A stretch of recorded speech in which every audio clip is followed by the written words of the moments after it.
আমার ছাদ বাগানে বন্ধুরা সবাইকে স্বাগত। আজ আমি কি দেখাতে চলেছি আমার থাম্বনেল এবং টাইটেল দেখে বুঝতে পেরেছেন বন্ধুরা। হ্যাঁ বন্ধুরা, আমি এই আমার বেদানা গাছ, বেদানা বা আনার বা ডালিম অনেকে অনেক নামে ডাকে। তাহলে এই এই বেদানা গাছে কেমন করে আমি ফল এনেছি এবং কিভাবে পরিচর্যা করেছি সেই সম্বন্ধে আপনাদের বলবো, আপনারা সঙ্গে থাকুন। বন্ধুরা, আমি নার্সারি থেকে এইটুকুনি থামপটের থেকে একটু বড় ইয়েতে গ্রো ব্যাগে এটা কিনে এনেছিলাম নার্সারি থেকে ছোট্ট অবস্থায়। তারপর ওকে 4 ইঞ্চি টবে আমি ছাদ বাগানে প্রতিস্থাপন করেছিলাম, কারণ বেশি বড় টবে দিলে গ্রো ভালো হবে না, শিকড়টা বিস্তৃত হবে না, সেই জন্য আমি 4 ইঞ্চি টবে প্রথমে দিয়েছিলাম। তারপরে যখন ডালপালা ছেড়েও বাড়তে থাকে, আর তার আগে বলি আমি মাটি কি করে করেছিলাম। 50% বাগানের মাটি, 20% বার্লি, 10% পাতা পচা সার, একটু হাড়ের গুঁড়ো, একটু নিমখোল, এইসব দিয়ে আমি এর মাটি তৈরি করেছিলাম। তারপর যখন এই শাখা প্রশাখা বিস্তৃত করে বাড়তে থাকে, তখন একে আমি 8 ইঞ্চি টবে দিয়েছিলাম।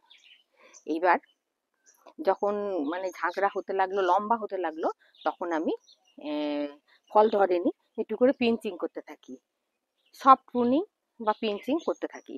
তারপর এইভাবে ঝাঁকড়া রূপ নেয়ও। এবছর দেখি, এখন এটা 1.5 বছরের গাছ, এবছর দেখি প্রচুর কুঁড়ি আর ফুল এসছে। কিন্তু কিছুদিনের মধ্যে দেখি কুঁড়ি সব ঝরে গেল। এই 3টে দাঁড়িয়েছে আর এখানে একটা ফুল রয়েছে, আর বাকিগুলো সব ঝরে গেছে। তা আমি তো ভীষণ ভয় পেয়ে গেলাম যে কেন এরম হলো। আমি যে নার্সারি থেকে কিনেছিলাম সেই নার্সারিতে গিয়ে বলি যে আমার কেন এরম হলো। তখন নার্সারির সেই দাদা বললেন এতে ভয়ের কিছু নেই, ডালিম গাছে বা বেদানা গাছে পুরুষ ফুল এবং স্ত্রী ফুল উভয়ে বিদ্যমান থাকে। তা পুরুষ ফুল সবসময় ঝরে যায় আর স্ত্রী ফুলগুলো থাকে। এইবার কি করে চিনবো আমি পুরুষ ফুল আর স্ত্রী ফুল? ক্যামেরাটা কাছে আনলে বোঝা যাবে। যে ফুলটা এই যে ঘটের মতো আকৃতি নিয়ে উঠছে, এই যে ঘটের মতো দেখুন, আপনারা দেখতে পাবেন, সেই ফুলটা ঝরবে না, সেটা স্ত্রী ফুল। আর যেগুলো মানে পুরুষ ফুল ঝরে গেছে, আমি পুরুষ ফুল দেখাতে পারলাম না আপনাদের, ঘটের মতো আকৃতি নিয়ে যেটা হবে সেটা স্ত্রী ফুল, আর এখান থেকে সরু হয়ে উঠবে যেটা, সেটা পুরুষ ফুল। তাই পুরুষ ফুল ঝরে যাবে, কখনোই থাকবে না। নার্সারির দাদা বললেন ঘাবড়াবার কিছু নেই, যে কটা আপনার দাঁড়াবার দাঁড়িয়ে যাবে।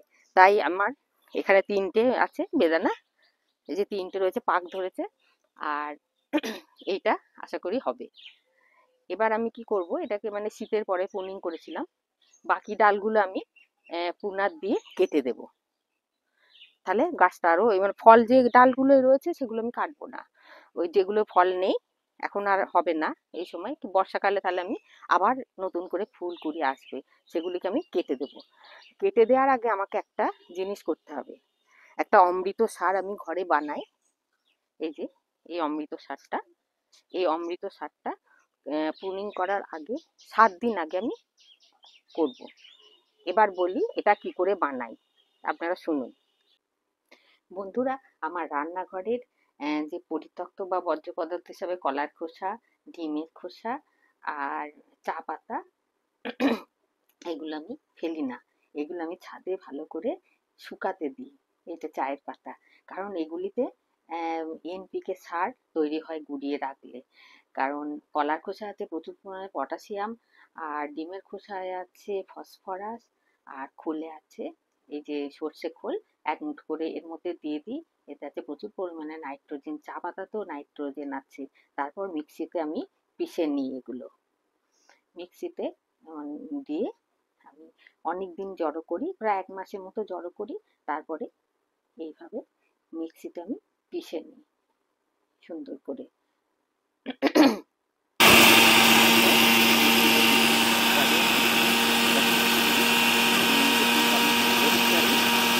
ঠিক এইভাবে দেখুন কি সুন্দর গুঁড়ো হয়ে গেল। একটু আধটু অবশিষ্ট থাকবে, কারণ কলার খোসাগুলো তো সব একরকম শুকায় না, ওগুলো নিয়ে আবার পরের বারে দিয়ে দেবো। সুন্দরই মিহি গুঁড়ো হচ্ছে, এই পুরো একটা অমৃত সার আমার তৈরি হয়ে যাচ্ছে। এর সঙ্গে আমি মেশাবো কিছুটা নিমখোল আর ওই ট্রাইকোমার ভিডিটি, মাটি পরিষ্কার করার জন্য। তা পুরোটা আমার গুঁড়ো করা হয়ে গেল, আমি জলের ছিটে দেব এবার ওইটার উপরে। এইভাবে জলের ছিটে দেব, তারপর একটু হাত দিয়ে মেখে নেব এগুলো ভালো করে জলের ছিটে দিই, কারণ এগুলো তো রোদে শুকিয়ে একদম শুকনো হয়ে গেছে। তারপর একটা কোটোর মধ্যে এগুলোকে সব পুড়ে দেবো। এখনো গাছের মানে খাবার উপযুক্ত এগুলো হয়নি, সেই জন্য আমি কোটো বন্দি করে এগুলো রেখে দেবো। এই দেখুন কোটোবন্দি হয়ে গেছে। এর ভেতরে একটা মানে এখন 1 সপ্তাহ এটা থাকবে, ভিতরে ফাঙ্গাস ব্যাকটেরিয়া সহ হবে এবং অনুখাদ্যগুলো খাবার জোগাড় করবে এবং খাবারের। তবে শুনলেন কিভাবে বানাই এই অমৃত শাকটা, এইবার দেখুন কিভাবে আমি দিই এটা। আমি টবের গা বরাবর এইভাবে খুঁড়ে নেব, একদম টবের গা বরাবর সুন্দর করে খুঁড়ে নিয়ে ঢালু করে গাছটির গোড়ায় নিয়ে আসবো মাটিগুলো, ঠিক এইভাবে।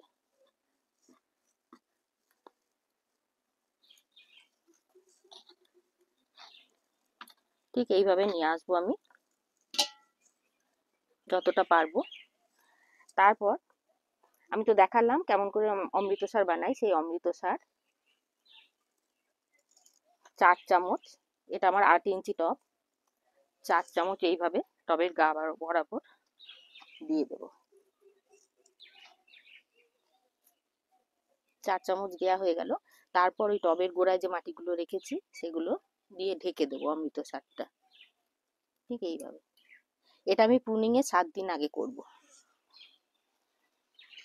যে গাছে ফল আছে সেগুলো কাটবো না, তারপর সার দিলেই জল দিতে হয়, ওই জন্য আমি পর্যাপ্ত পরিমাণে এইভাবে জল দিয়ে দেবো।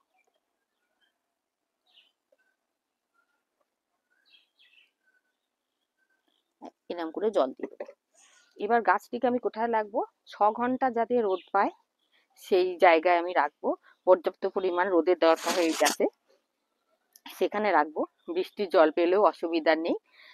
আর এই আপনাদের আমি দেখাবো পোস্ট করে কেমন হয়। এবার প্রথম খাবো এটা, আমি গোপালকে দিয়ে তারপরে এটা কাটবো। এটা পাক ধরেছে, দেখাবো কেমন দানা হয়, আপনাদের পোস্ট অবশ্যই করব।